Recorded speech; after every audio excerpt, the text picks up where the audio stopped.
Samantala, Christmas Around the World naman ang tema ng Christmas Symbols Festival sa Tangub City, Misamis Occidental.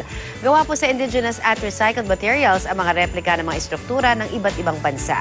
Narito ang report ni Steve Dailisan. The Titanic Museum. Titanic Museum ng Belfast, Northern Ireland. National Folk Museum ng South Korea. Disneyland ng Paris. Hollywood sa California. Ilan lang sa mga ibinida sa Christmas Symbols Festival ng Tangub City, Misamis Occidental. Nagliliwanag ang mukha ng mga taong namamangha. Sinong magsasabing may power shortage sa Mindanao? Kung sa urban areas, sa mall pumupunta. Dito, hindi sa mall. Dito, sa aming Christmas symbols.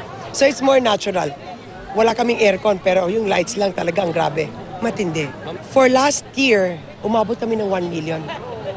Yun ang naka-login.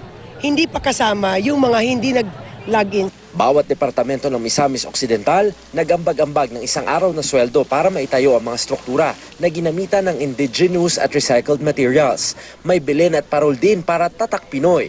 May mga dumayo pa galing sa mga kalapit na probinsya tulad ng Lanao del Norte. Enjoy na enjoy! Galing pa kami sa Kapatagan, Lanao del Norte. Dumayo po kayo? Opo, opo. Sa inyo ba nagpa-brown out? Madalas? Minsan. Ramdam niyo na po yung Pasko? Opo.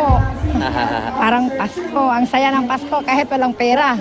Para makumpleto ang Christmas Around the World theme, bago makapasok, tatatakan muna ang kunwaring passport. Isang engranding fireworks display naman ang naghudyat sa opening ng festival. Magtatagal ang display hanggang 3 Kings sa January 8, 2016 at saka i-anunsyo ang may pinakamagandang obra. Para sa unang balita, Steve Dailisan reporting.